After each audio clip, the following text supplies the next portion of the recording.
Madame, monsieur, bonsoir et bienvenue. Vous avez certainement entendu parler du kilichi, ou vous en avez sans doute goûté. Cette viande séchée et assaisonnée à la nigérienne. Cette spécialité est l'aliment le plus demandé aux personnes qui viennent du Niger. Elle est tout aussi aimée et consommée par les populations vivant en Côte d'Ivoire et ailleurs dans le monde. Le kilichi est cuit par le soleil. Pas étonnant qu'il vienne donc du Niger, un pays dont les 3/4 sont désertiques. Nous découvrirons cette spécialité nigérienne dans l'édition de ce soir. Pour éradiquer les risques d'accidents de poids lourds dans le district autonome d'Abidjan, un décret pris en 2019 définit les horaires de circulation de ces engins roulants pesant plus de 10 tonnes. Malgré cette mesure, des usagers indisciplinés perturbent la fluidité routière et provoquent de graves accidents dans la capitale. Notre équipe de reportage a suivi l'itinéraire de ces poids lourds. Le carton rouge sera décerné ce soir à tous les responsables. Les tenues traditionnelles ivoiriennes valorisées lors de la 7e édition du Tchendan Festival. Cette activité culturelle s'est tenue à Bomizambo, un village situé sur l'axe Yamoussoukro-Tiebissou. C'est dans le centre du pays. Tenues traditionnelles dans nos sociétés secrètes et religions africaines. Voilà le thème de ce festival. Le film nous est raconté par Asita Sogodogo et Afisiata Karamoko. Tribu Bomi, située sur l'axe Yamoussoukro-Tiebissou. Ici, tisser le pagne traditionnel kita ou pagne baoulé est l'activité principale des populations. Direction au Tchendan Festival. Ambiance gastronomique, exposition d'accessoires et de vêtements confectionnés avec des pagnes traditionnelles de diverses régions de la Côte d'Ivoire. À ce festival, Kouakou, jeune tisserand, a déplacé sa chaîne de tissage de pagnes traditionnelles. Sous sa supervision, ses collaborateurs travaillent sans relâche.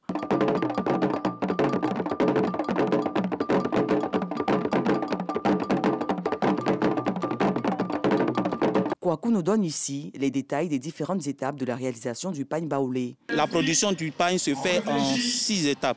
La matière première qui est le fil. Alors, on va construire ce qu'on appelle le bâti, c'est-à-dire 4 piliers avec des supports. On va maintenant songer à réunir tout ce qu'il y a comme éléments nécessaires qui va rentrer dans le métier à tisser, c'est-à-dire la paire de lisse, le peigne à tisser et puis la navette.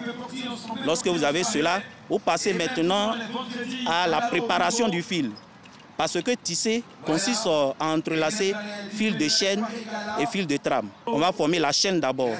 Vous formez la chaîne, vous travaillez la chaîne. Lorsque la chaîne est travaillée, on forme la trame. Et lorsque la trame est finie, nous avons dans ce sens fini de préparer le fil. On va maintenant préparer le tissage. La préparation du tissage consiste à faire passer le fil dans la paire de lisse. On va installer maintenant sur l'atelier et produire les bandes. On produit les bandes.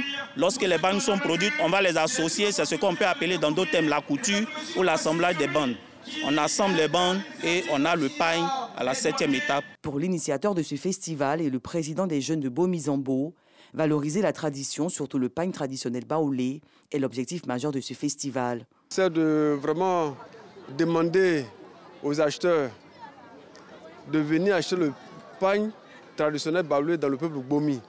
Parce que c'est avec le pagne traditionnel, surtout baoulé, que nos parents ont pu scolariser nos frères. Nous n'avons pas d'autres activités à part le pagne traditionnel baoulé. Dans un premier temps, c'est une raison économique.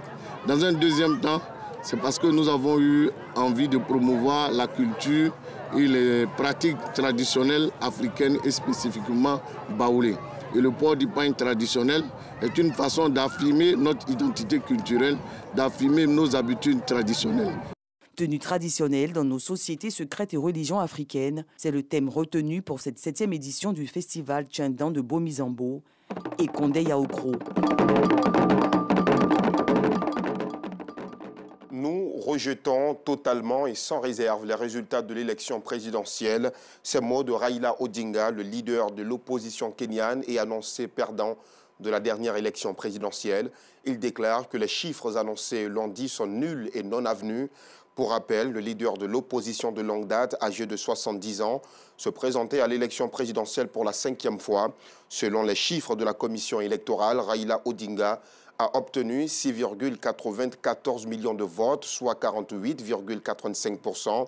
Et son adversaire, William Ruto, vainqueur de l'élection, cumule plus de 7,17 millions de votes, soit 50,49% des voix. Les deux favoris de la présidentielle brésilienne, Lula et Jair Bolsonaro, ont lancé officiellement ce mardi leur campagne.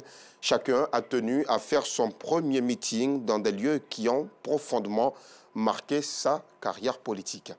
C'est la fin de ce bref tour de l'actualité. Soyez des nôtres à 19h30.